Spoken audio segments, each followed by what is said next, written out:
في حاجه وانت بتوقف سكر لو ما عملتهاش للاسف هترجع تاني للسكر بعد تالت يوم.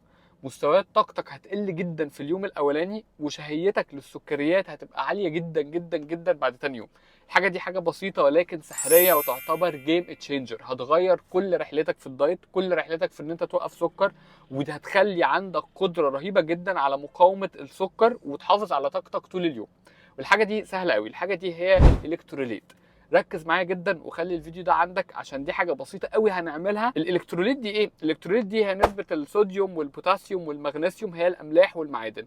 طيب هي ليه بتبوظ لما بتوقف سكر؟ اول ما بتوقف سكر، لو انت وقفت سكر ولبن وعصاير، اول حاجه هتحصل جسمك بيفقد ميه بسرعه جدا. لما بيفقد ميه بيفقد معاه الاملاح. هي دي اللي بتخلي عندك هبوط. انت مش مهبط مش عشان ما اكلتش سكر، انت مهبط لان ضغطك وطي عشان الاملاح دي نزلت. طب هنعوضها ازاي؟